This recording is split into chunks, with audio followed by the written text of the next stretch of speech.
January 1944.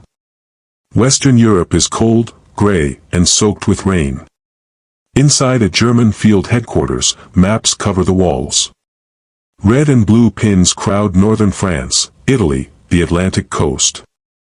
An officer stands near a table, reading a fresh report delivered only minutes earlier. His voice is low, controlled. But the numbers on the page refuse to cooperate. American aircraft losses over Germany, heavy. American tank losses in Italy, severe. American ships sunk in the Atlantic, significant. And yet, the follow-up lines are worse. Replacement units already en route. New aircraft squadrons formed. Fresh armor divisions arriving ahead of schedule. Around the room, no one speaks. These are not rumors from the front. They are confirmed intelligence summaries, compiled from reconnaissance, intercepted communications, and battlefield observation. The United States is not slowing down. It is accelerating. For years, German commanders had believed industrial war had limits. That factories could be bombed. That manpower could be exhausted. That losses, heavy enough, would force any enemy to pause. But the reports on the table suggest something deeply unsettling. Every time American forces are destroyed, they seem to return larger than before. And as the winter of 1944 deepens, German command begins to realize that this war is no longer being decided by tactics alone, but by something far larger, far deeper, and almost impossible to stop. That realization leads directly to how this moment came to exist. Long before American tanks rolled onto European soil, German commanders believed they understood the limits of the United States. Their assumptions were rooted in memory. In 1917, America had entered the First World War late.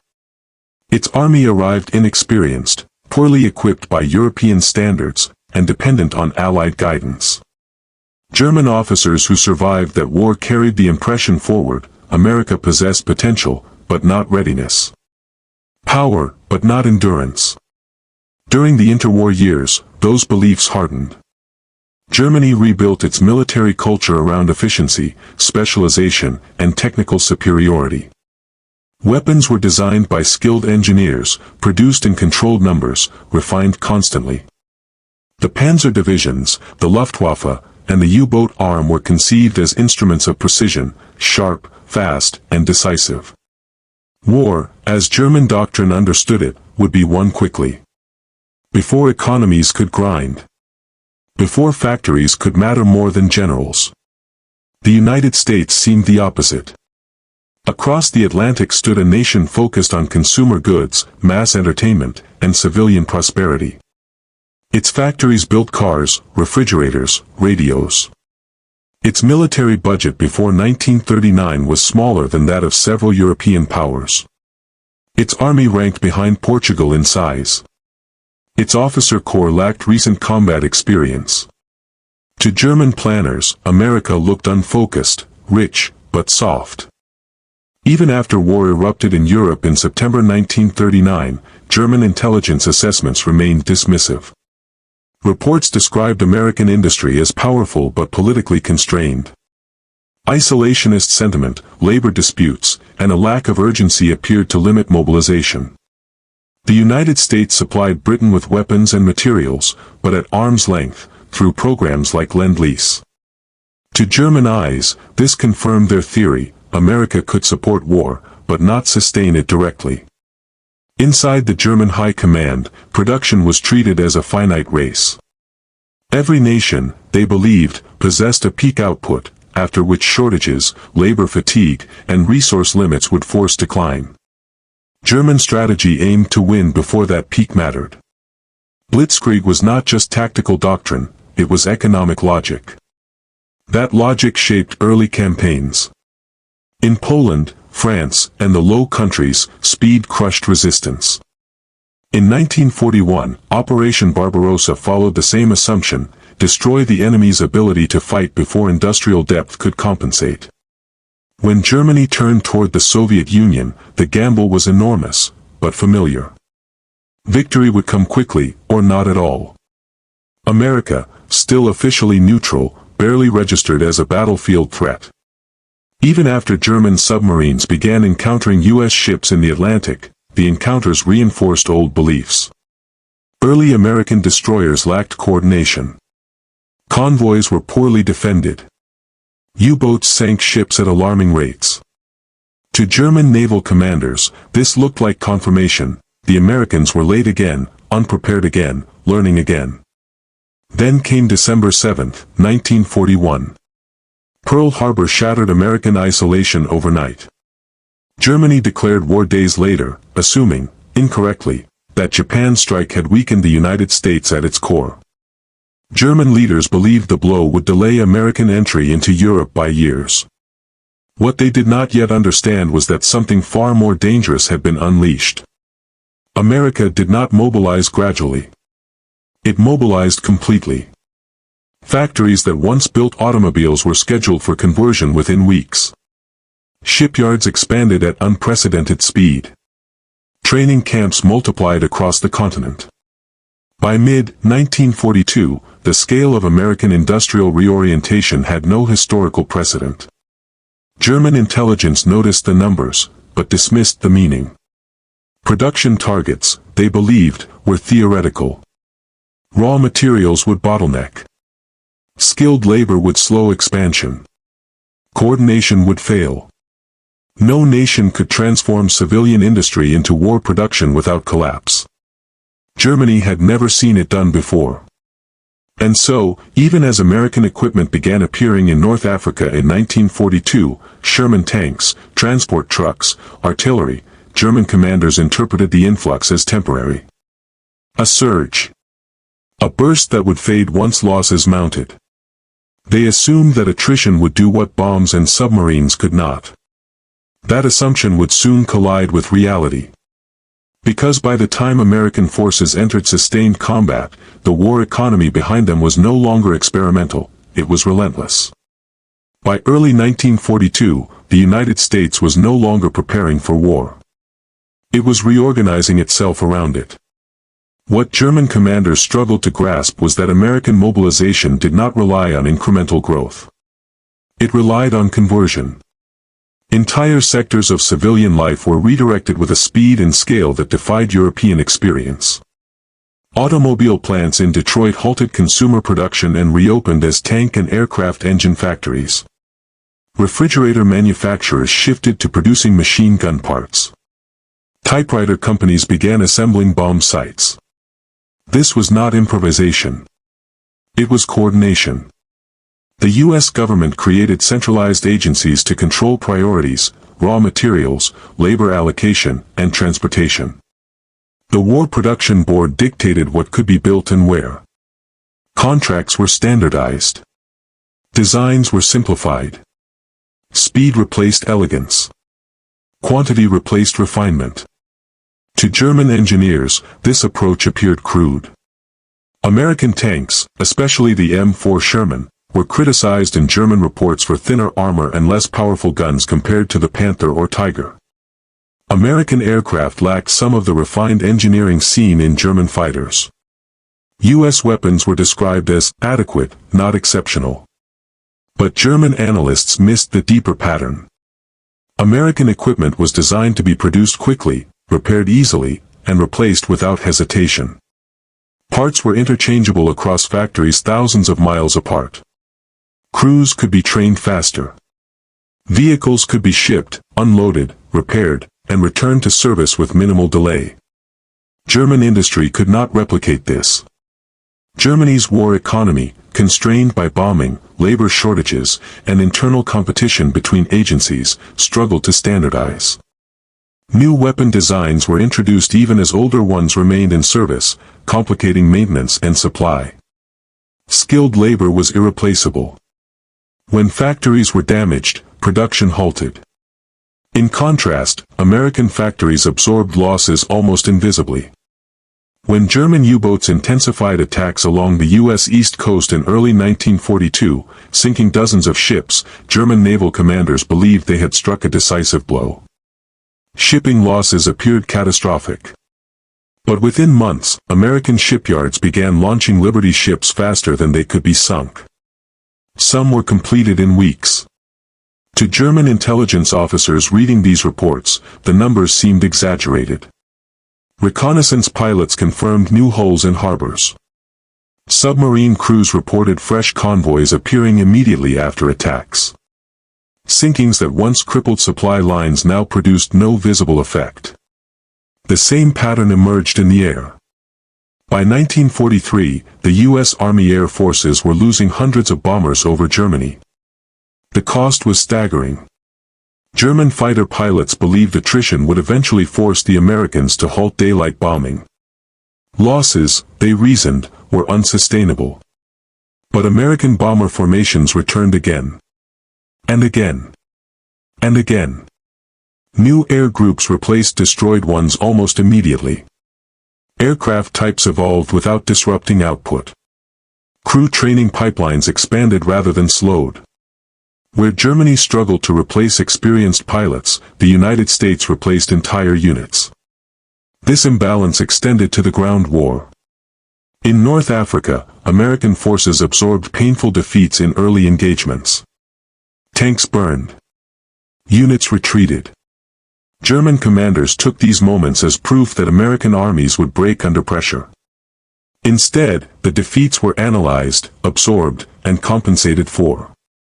Within months, American formations returned with improved coordination, better logistics, and greater numbers. Equipment losses did not reduce combat power, they triggered replenishment. By late 1943, German field commanders were filing increasingly anxious reports. Battles that should have weakened the enemy instead strengthened him. Every engagement with American forces produced a paradox: destruction without depletion. What German planners had not anticipated was the psychological effect of endless replacement. Losses no longer discouraged American operations. They accelerated them. The knowledge that equipment, fuel, ammunition, and personnel would arrive on schedule changed how American commanders planned offensives. Risk tolerance increased. Momentum became doctrine. For the first time, German command began to suspect that this was not merely industrial strength, but a different philosophy of war. A war in which endurance mattered more than brilliance. A war in which replacement mattered more than preservation. And as American forces prepared for the largest amphibious operation in history, that realization became impossible to ignore. Because on the battlefield, German commanders were about to confront the consequences of a war economy that never paused. Angle 1, German tank commanders and the arithmetic of loss. On the battlefields of Italy and Western Europe, German armored officers began to notice a pattern that defied logic. American tanks were destroyed in large numbers. Shermans burned along roadsides. Turrets were blown off. Entire units were knocked out in single engagements. By traditional measures, this should have weakened the enemy. It did not. Within days, sometimes hours, new American tanks appeared.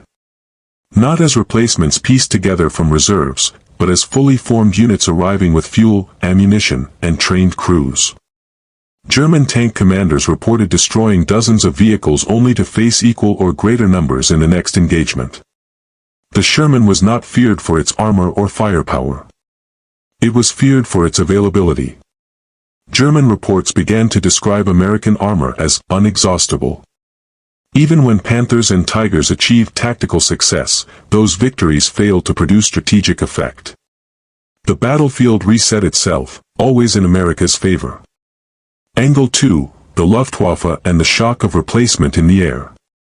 The air war produced the same realization, but faster.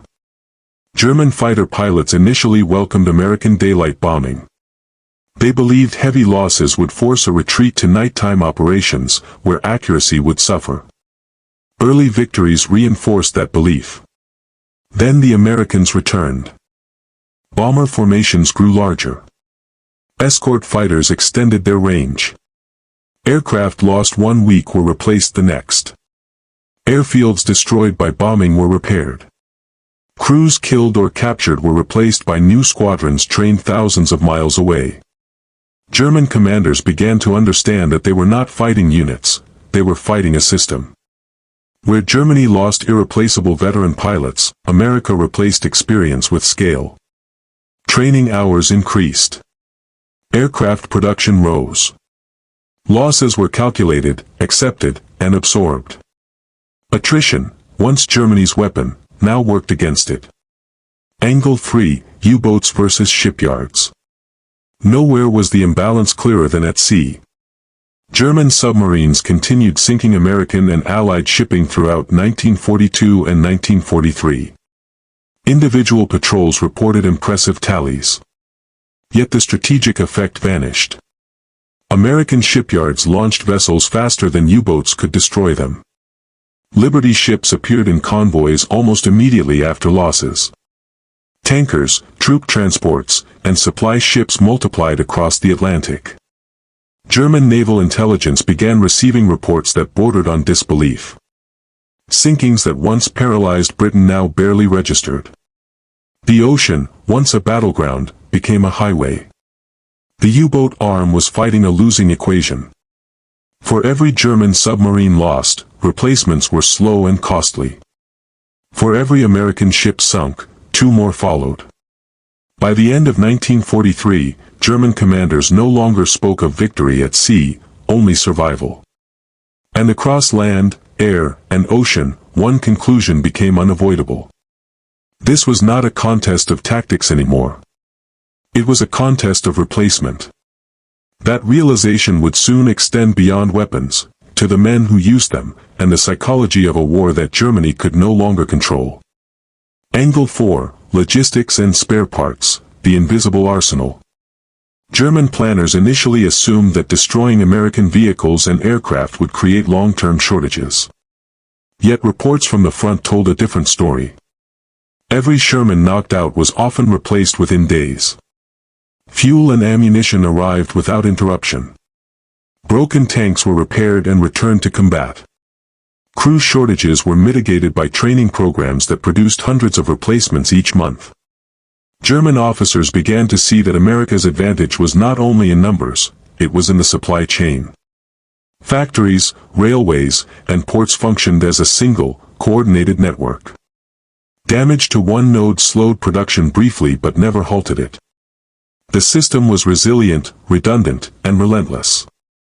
Even German sabotage operations, designed to disrupt logistics, had minimal effect. Ships sank, trains derailed, and factories were bombed, yet the American machine absorbed the damage and kept moving forward. To German eyes, it was almost inhuman. Angle 5, the psychological impact on German commanders. The constant replenishment of American forces inflicted a less tangible, but equally critical, blow, morale. Commanders who had been confident after successful battles began to doubt their own assessments. Strategic victories felt temporary, tactical successes fleeting. Reports from the front carried a common refrain: the Americans replace losses faster than we can inflict them. Notes from the Wehrmacht High Command show a growing frustration, shock at the pace and scale of industrial war. For the first time, German officers openly questioned whether their strategies, honed in Europe and Russia, were capable of producing meaningful long-term results. Letters between commanders reveal unease, a recognition that no single battle could decisively weaken the Americans. Every loss inflicted only highlighted the enemy's depth. It became clear, Germany was fighting not just soldiers, but an entire industrial nation. Angle 6, Moral Contrast, Exhaustion versus Endless Production. On the battlefield, German soldiers experienced the consequences of this imbalance daily. Exhaustion, dwindling supplies, and equipment shortages contrasted sharply with the seemingly endless stream of American replacements. While German units were rotated, patched together, or abandoned, American forces arrived fully equipped, trained, and prepared. The disparity was evident in both equipment and human resources. German units were worn down by attrition, while American divisions gained experience with each engagement. Losses that would have crippled smaller nations barely slowed U.S. operations.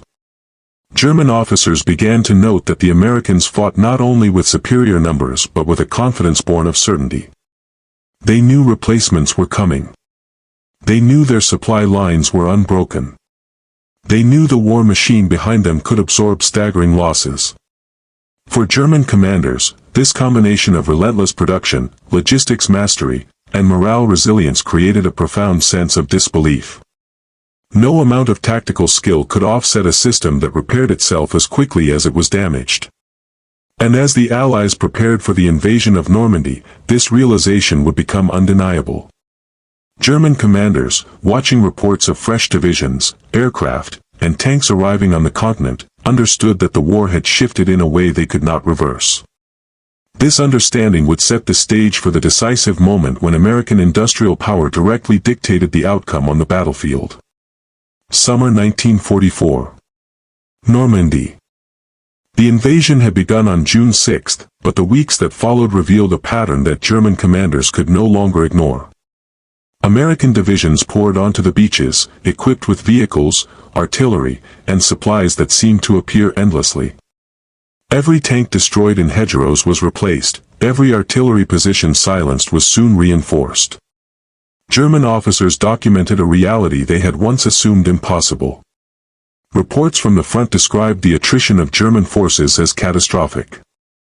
Panzer divisions fought in repeated engagements, often with diminished numbers, yet American Shermans continued to arrive in successive waves.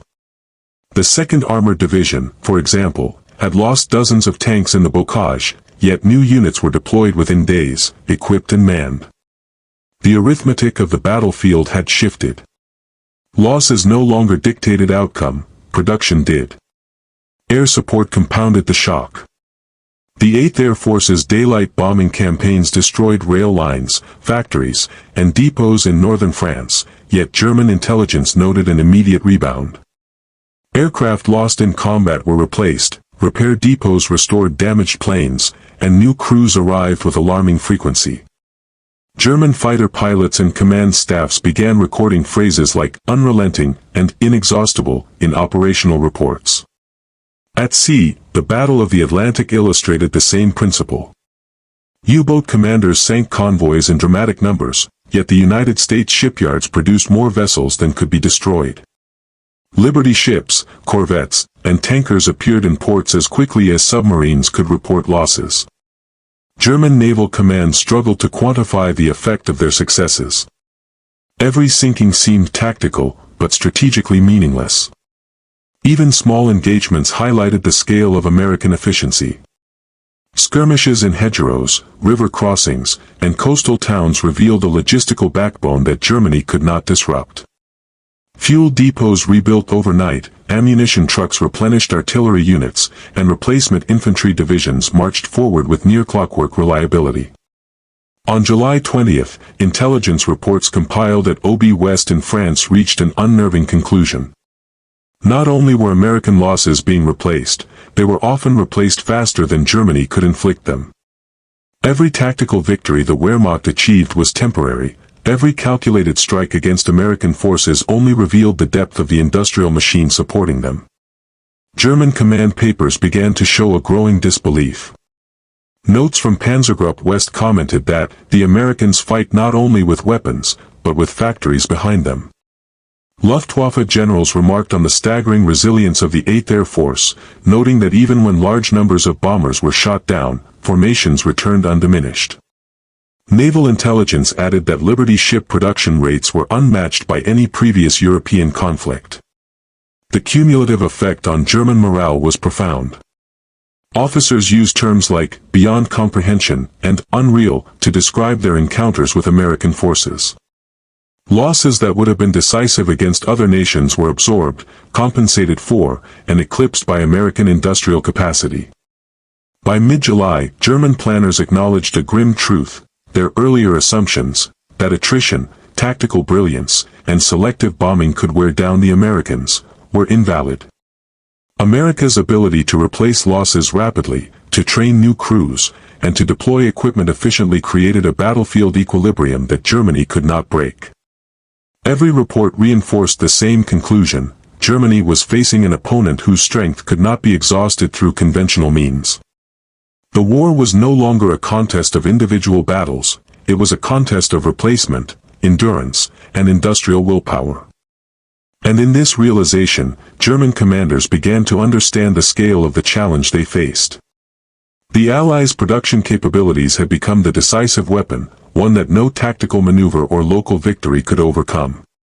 The stage was set for the irreversible turning point, where American industrial power directly dictated the trajectory of the conflict.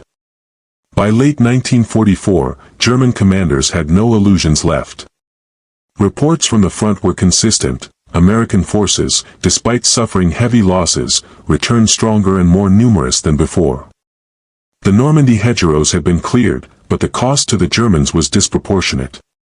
Every panzer division weakened by attrition faced fresh enemy armor just days later. Every town reclaimed by German forces was retaken by Americans almost immediately. Albert Speer, Reich Minister of Armaments and War Production, documented in internal reports the staggering numbers behind the Allied war machine. In 1944 alone, the United States produced over 88,000 aircraft, nearly 100,000 tanks and vehicles combined, and millions of tons of ships and equipment. German planners realized these numbers dwarfed their own outputs. Even when factories were destroyed by bombing raids, American industrial recovery was rapid, resilient to a degree Germany had never prepared for. On the Western Front, reports from OB West noted the psychological toll this replacement rate had on frontline officers. Colonels and generals observed that no matter how much ground they retook or how many enemy units they destroyed, American forces seemed impervious to attrition. Phrases like "enemy appears inexhaustible" began appearing in operational briefings. Tactical victories were fleeting. Even when German artillery destroyed convoys or airstrikes eliminated armored units, new reinforcements arrived before the front stabilized. In Italy, the Fifth Army's advance further demonstrated the systemic advantage. American infantry and armor, supported by artillery and air cover, continually pressed German defenses. Tanks destroyed in one engagement were replaced in a matter of days. New artillery and logistical support units were already advancing. German commanders could not anticipate the scale or speed of the American replenishment system. Every local defeat, they now realized, had strategic implications. The Americans could sustain casualties without disrupting operational momentum. At sea, the Battle of the Atlantic illustrated the same inevitability. U-boat commanders sank thousands of tons of cargo, yet for every ship destroyed, another replaced it. Shipyards along the East Coast launched vessels at rates that made attrition largely irrelevant. German planners were forced to recognize that no number of sinkings would halt American supply lines. They were fighting a war against production itself. By December 1944, German operational assessments had shifted. Reports explicitly noted that Allied strength was no longer measured solely in manpower or frontline units but in the ability to replace what was lost. The arithmetic of war had changed. For every aircraft, tank, or ship Germany destroyed, 2 more were already en route. German commanders began to understand that attrition was no longer their advantage, it had become a liability, as each loss underscored the impossibility of halting the American war machine. The realization was unmistakable: the U.S. industrial system was a weapon in itself. German tactical brilliance could win engagements, but strategic victory was slipping beyond reach. Battles that once would have determined the course of campaigns now only delayed the inevitable. The Americans' ability to replace losses faster than Germany could inflict them had become the decisive factor in the European theater. In reports compiled for Hitler, German generals wrote with an unusual frankness: the enemy was inexhaustible, resilient, and supremely organized. The calculation that underpinned the blitzkrieg, rapid, decisive action to paralyze an opponent, was now irrelevant. No single engagement could tip the balance had already shifted. As winter approached, and as Allied forces pressed through France and into the Low Countries, German commanders faced a chilling conclusion: the war was no longer winnable by conventional measures. The American production system, factories, labor, logistics, and supply chains, had become the ultimate instrument of war, and German forces were unequipped to counter it. From Normandy to the Italian front, from the skies over Germany to the convoys of the Atlantic, the outcome was now dictated not by battlefield heroics alone, but by an industrial machine that replaced losses faster than any human or weapon could destroy them. By early 1945, the consequences of American production supremacy were undeniable across every theater of war. German units, once confident in their ability to exploit tactical victories, faced a relentless adversary whose losses were temporary and whose reinforcements were inexhaustible. The front line became a grim testament not to heroism or ingenuity alone, but to the scale of industry and logistics behind the U.S. forces. In Western Europe, panzer divisions had been systematically worn down. The 1st and 2nd Panzer armies, once feared across the continent, could no longer field sufficient armor to contest Allied advances. Even when they regrouped, the Americans had already replaced the units they had destroyed. Reports from German command noted a disturbing trend: each engagement inflicted casualties, yet did not reduce American operational capacity. Instead, it seemed only to sharpen their resolve and coordination.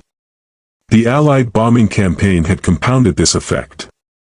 German factories, transport hubs, and depots were increasingly vulnerable, yet the Americans demonstrated a capacity to rebuild, reroute, and continue supply lines with minimal interruption.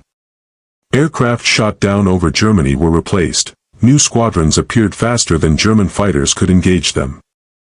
By March 1945, the Luftwaffe was largely incapable of contesting Allied air superiority, not due to a lack of skill or courage, but because the system it faced could absorb losses the German system could not. At sea, the Battle of the Atlantic had shifted decisively. German U-boats, once menacing predators, were overwhelmed by a combination of Allied escort strategies, radar technology, and continuous ship production. For every vessel sunk, American shipyards produced multiple replacements. Convoys maintained their schedules, and supplies reached front lines with astonishing reliability. German naval intelligence recognized that attrition had become strategically meaningless. Losses no longer threatened Allied operations. The human toll of this imbalance was equally stark. German soldiers endured exhaustion, equipment shortages, and dwindling morale, while facing an opponent who could replace men and material with machine-like precision. Notes from the front lines described the frustration and disbelief of officers who, after achieving tactical successes, watched the Americans recover and advance with the same unyielding momentum. For the first time, battlefield heroics could not counter systemic advantage. Industrial output figures provide a clear, indisputable illustration. By 1944, the United States had produced over 88,000 aircraft, 100,000 tanks and vehicles, and millions of tons of ships. German production, hampered by bombing and labor shortages, could not match these numbers. Even the most optimistic forecasts by German planners underestimated the capacity of American industry. The scale of replacement became the decisive factor on the battlefield. Strategically, this imbalance forced German commanders into reactive positions. They could plan counterattacks and defensive maneuvers, but each engagement only confirmed that the Americans were capable of sustaining momentum. By late 1944, German reports openly acknowledged a new reality. The war was no longer being decided solely by tactics or skill, but by the capacity to replace losses faster than the enemy could exploit them. Every battlefield decision was overshadowed by this systemic disadvantage. The psychological effect extended beyond the front lines. Hitler's directives became increasingly desperate, demanding miracles from units that lacked both men and equipment. Commanders at the operational level documented a profound sense of inevitability. No matter how well they fought, the Americans' industrial machine ensured a constant influx of forces and supplies. Attrition no longer favored Germany. It favored the nation with the deeper, faster, and more adaptable production network.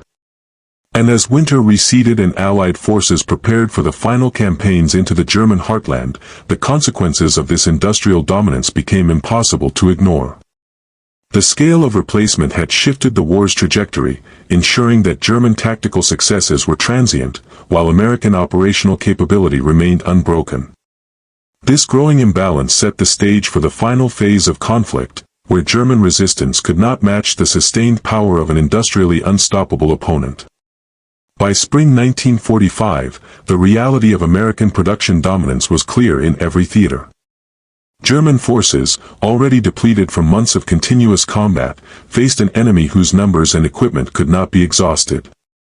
Frontline commanders noted with unease that no matter how many divisions they destroyed, new American units always replaced them. Every victory seemed temporary, every defensive line, fragile. Quantifiable comparisons underscored the imbalance. In 1944 alone, U.S. factories produced nearly 50,000 aircraft, over 100,000 vehicles, including tanks and armored personnel carriers, and more than 7 million tons of merchant shipping. German production, constrained by resource shortages, bombing, and labor limitations, could not approach these figures. Even when factories were relocated or expanded, the output could not match the relentless American pace. German planners referred repeatedly to the endless enemy, a phrase that captured the frustration of fighting a foe whose losses never seemed to matter. The battlefield consequences were immediate. In the Ardennes, during the Battle of the Bulge, German units initially achieved tactical surprise, but American forces replaced lost tanks and artillery faster than the Germans could exploit the attack. Reinforcements arrived from behind the front, and supply lines remained intact. In Italy, the Fifth Army advanced steadily despite high casualties. Every artillery or tank loss was quickly remedied, and replacements arrived trained, well-equipped, and ready for combat. On the Eastern Front, the combination of U.S. Lend-Lease shipments and Soviet advances further compounded Germany's inability to regain strategic advantage. Morale within German ranks reflected the operational strain. Reports from field commanders and intelligence officers described disbelief and anxiety. Veteran panzer commanders lamented that even when German tactics succeeded, the Americans' logistical and production efficiency made success fleeting. Speeches and diaries indicate that officers increasingly saw the war as unwinnable, not due to courage, skill, or strategy, but because the industrial capacity of the United States created a system Germany could not break. Every calculation, every plan, every expectation had to account for a foe that replenished losses at a speed Germany could never match. American planners were aware, though often understated, of the psychological effect of their production system. The knowledge that every loss was replaceable allowed commanders to adopt bolder strategies, absorb battlefield setbacks, and maintain offensive momentum. Whereas German operations were increasingly dictated by resource limitations and repair backlogs, American forces could sustain pressure indefinitely. This systemic advantage ensured that the strategic initiative remained firmly in Allied hands. In post-war reflections, German military analysts confirmed the decisive role of American production. Albert Speer and other planners acknowledged that Germany's failure to match the United States' industrial output had been catastrophic. The sheer scale and speed of replacement, factories, vehicles, aircraft, and trained personnel, meant that attrition, the traditional instrument of warfare, no longer worked against the Americans. Instead, it highlighted the futility of Germany's position, demonstrating that tactical brilliance alone could not overcome systemic disparity. By May 1945, as Allied forces crossed into central Germany and Berlin fell, the strategic lesson was unambiguous. German commanders had underestimated the depth and resilience of American industrial power. Their assumptions about attrition, battlefield victories, and the limitations of enemy production had been shattered. The war, in essence, had been lost not only on the battlefield but in the factories, shipyards, and assembly lines thousands of miles away. This industrial imbalance, the relentless replacement of losses, and the psychological impact on German commanders would leave a lasting imprint on military strategy, proving that wars of attrition are ultimately won not just by skill or valor, but by the power to sustain, replace, and endure. The story of German commanders underestimating American production reveals a lesson that transcends individual battles. Wars are not decided solely by courage, tactics, or innovation on the front lines. They are decided by the ability to sustain operations, to absorb losses, and to replace what is destroyed. The United States, through an industrial system of unprecedented scale and coordination, demonstrated that endurance could be as lethal as any weapon. American factories, shipyards, and training camps functioned as extensions of the battlefield itself. Each tank rolling off an assembly line, each aircraft launched from a production plant, became a soldier in its own right. Replacement was no longer a logistical detail, it was strategy, morale, and power incarnate. German officers, trained to measure success in tactical victories, found themselves confronting an opponent whose strength could not be diminished through attrition alone. Every action taken against American forces only revealed the depth and resilience behind them. This reality reshaped the course of the war.